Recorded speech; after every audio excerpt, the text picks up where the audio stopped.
Coba bayangkan sebentar, dunia modern kita saat ini semuanya serba terhubung, serba otomatis. Berjalan di atas lautan data dan barisan kode yang sama sekali tidak terlihat oleh mata. Tapi pernah kepikiran tidak sih, seberapa rapuh fondasi digital ini sebenarnya? Nah, di bedah materi kali ini, kita akan membongkar rahasia dari sebuah buku dokumenter teknis yang sangat menarik berjudul Designing Secure Software, karya Lauren Confelder. Kita akan melihat langsung bagaimana sebuah perangkat lunak itu dibangun oleh sang arsitek dan bagaimana sistem tersebut dibongkar habis-habisan oleh sang penyerang. Kita sering sekali merasa aman kalau sudah melihat ikon gembok kecil di ujung layar, bukan? Oh, sudah aman nih. Padahal, jujur aja, itu cuma ilusi yang lumayan berbahaya. Begini, perangkat lunak pada dasarnya dibuat oleh manusia, dan manusia itu pasti membuat kesalahan. Masalah terbesarnya adalah kita tidak bisa melihat kepingan data secara fisik, tidak seperti kita melihat gembok rumah. Di dunia digital, kepercayaan buta itu justru sebuah kerentanan. Saat kita tidak bisa memverifikasi sesuatu secara langsung, kita cuma bisa berharap dan percaya. Dan tebak, di celah kepercayaan itulah keamanan biasanya terbuka lebar. Oke, mari kita mulai dari bagian pertama, ilusi keamanan perangkat lunak. Kalau kita berbicara soal keamanan, tujuan utama kita pasti berpusat pada yang namanya CIA Triad. Ini benar-benar fondasi dari segalanya. Pertama, confidentiality atau kerahasiaan. Tugasnya jelas, melindungi data kalian agar tidak jatuh ke tangan orang yang salah. Lalu ada integrity atau integritas untuk memastikan data kalian tidak diam-diam diubah atau dirusak. Dan terakhir, availability atau ketersediaan yang memastikan sistemnya selalu siap dan bisa diandalkan kapanpun dibutuhkan. Jadi, keamanan itu bukan soal sihir ya, melainkan tentang bagaimana kita membangun 3 pilar suci ini untuk melindungi aset digital kita. Terus pertanyaannya, bagaimana caranya seorang arsitek sistem memastikan CIA Triad ini bisa berjalan? Jawabannya ada di sebuah mekanisme andal yang sering disebut sebagai standar emas. Ada 3 kuncinya. 1. Authentication, ini untuk memverifikasi siapa kalian sebenarnya. 2. Authorization, nah kalau ini untuk membatasi apa saja yang boleh dan tidak boleh kalian lakukan di dalam sistem. Dan 3. Auditing, ini ibarat CCTV, mencatat semua aktivitas sehingga kita punya rekam jejak yang tidak bisa disangkal. Ketiga hal ini bekerja berdampingan untuk melindungi sistem dari kekacauan. Sekarang kita masuk ke bagian kedua, berpikir seperti seorang penyerang. Kita kan sudah tahu bagaimana sistem seharusnya bekerja. Tapi coba deh kita putar cara pandang kita 180 derajat. Bagaimana kalau sistem itu dipaksa melakukan hal lain? Bayangkan sebuah klip kertas. Benda ini dibuat untuk fungsi yang sangat simpel dan membantu, menyatukan kertas-kertas kita. Tapi, di tangan seseorang dengan pola pikir penyerang, kalau klip itu ditekuk dengan cara tertentu, klip ini bisa berubah jadi kawat pembobol gembok. Nah, persis seperti itulah cara peretas melihat perangkat lunak. Fitur yang kelihatannya biasa aja, tiba-tiba bisa jadi senjata jika ditekuk dengan cara yang tidak pernah dibayangkan oleh pembuatnya. Untuk mencegah sistem kita diretas semudah gembok tadi, kita butuh yang namanya pemodelan ancaman. Ada sebuah kerangka kerja yang sangat logis dari Adam Shostak yang wajib dijawab sebelum kita mulai menulis kode sama sekali. Pertama, apa sebenarnya yang sedang kita kerjakan? Kedua, apa saja yang berpotensi menjadi salah? Ketiga, apa yang bakal kita lakukan untuk mengatasi hal itu? Dan keempat, apakah solusi yang kita kerjakan tadi sudah dieksekusi dengan baik? Kelihatannya sederhana ya, tapi ini benar-benar peta jalan yang sangat rasional untuk membongkar risiko dari awal. Biar konsep abstrak ini lebih mudah dibayangkan, mari kita pakai analogi brankas bank tradisional.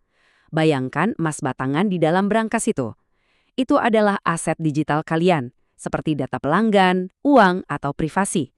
Dinding betonnya yang sepertebal, itu adalah batas kepercayaan atau trust boundaries.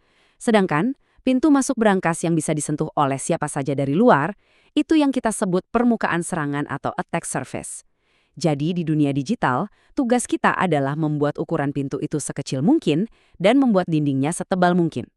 Nah, untuk memetakan ancaman apa saja yang bisa menyerang pintu brankas tadi, para arsitek biasanya menggunakan instrumen bernama model ancaman Stride. Ini alat untuk mengelompokkan ancaman spesifik, mulai dari pemalsuan identitas seperti serangan phishing, lalu perusakan data, sampai ke kelumpuhan sistem gara-gara ransomware yang masuk kategori denial of service. Kenapa kita harus tahu ini? Karena dengan mengenali wajah musuh kita secara sistematis, kita jadi tahu persis senjata apa yang harus disiapkan untuk melawannya. Oke, lanjut ke bagian ketiga, pola desain keamanan struktural. Cuma tahu letak kelemahan jelas tidak cukup, kita juga harus membangun pertahanannya. Bayangkan kalian mau menutup jendela pakai selembar papan kayu yang sayangnya punya lubang-lubang kecil. Cahaya pasti masih bocor kan? Tapi coba tumpuk papan kedua di depannya, dengan posisi lubang yang berbeda. Hasilnya, gelap total. Ini adalah prinsip defense in depth atau pertahanan berlapis. Lapis-lapis keamanan yang mungkin tidak sempurna secara individu, jika digabungkan mereka akan saling menutupi kelemahan satu sama lain dan membentuk perisai yang super solid. Prinsip brilian tadi membawa kita ke beberapa pola desain esensial yang secara alami bisa menurunkan risiko. Pertama, economy of design. Inti pesannya, jaga agar semuanya tetap sederhana, karena sistem yang rumit itu ibarat mengundang masalah. Kedua, least privilege. Jangan pernah memberi hak akses lebih dari yang benar-benar dibutuhkan seseorang. Ketiga, secure by default. Pastikan sistem otomatis berada pada pengaturan paling aman saat baru dipasang. Dan terakhir, complete mediation. Jangan pernah malas untuk selalu mengecek ulang identitas di setiap gerbang akses. Jadi, ini poin krusial yang harus kalian ingat. Jangan pernah memakai metode bolting on.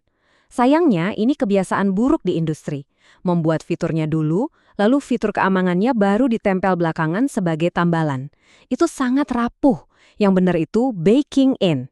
Masukkan aspek keamanan ke dalam resep dasar perangkat lunak kalian sejak hari pertama. Jadi keamanannya sudah menyatu secara struktural, persis layaknya rangka besi di dalam pilar beton, kuat dan tidak gampang goyah. Sekarang kita lihat realitanya di bagian keempat, bencana akibat kesalahan kecil. Punya desain sekuat benteng kadang belum cukup kalau eksekusinya ceroboh. Ada satu kisah nyata yang benar-benar menjadi mimpi buruk bug go to fail dari Apple di tahun 2014. Kalian tahu penyebabnya? Hanya karena satu baris kode redundan akibat copy paste yang salah ketik. Gara-gara sebaris kode itu, proses pengecekan keamanan internet pada jutaan perangkat pengguna di-bypass begitu saja. Koneksi yang dikira terkunci rapat ternyata terbuka lebar. Bayangkan, keruntuhan keamanan skala global cuma dipicu oleh satu ketikan jari yang keliru. Insiden seperti itu bisa terjadi karena celah keamanan bertindak layaknya entropi atau pembusukan yang perlahan. Bug-bug minor yang kelihatannya sepele sebenarnya ibarat batu loncatan di tengah sungai. Penyerang yang cerdas tidak akan melompati sungai dalam satu langkah besar. Mereka akan mencari bug-bug kecil ini, merangkainya menjadi sebuah rantai kerentanan dan menggunakannya untuk menembus jantung sistem kalian tanpa ketahuan sama sekali. Dan sampailah kita di bagian terakhir. Keamanan adalah tanggung jawab. Pada akhirnya, di dunia siber, kelihatan sekali perbedaan tajam antara mentalitas pemenang dan pecundang.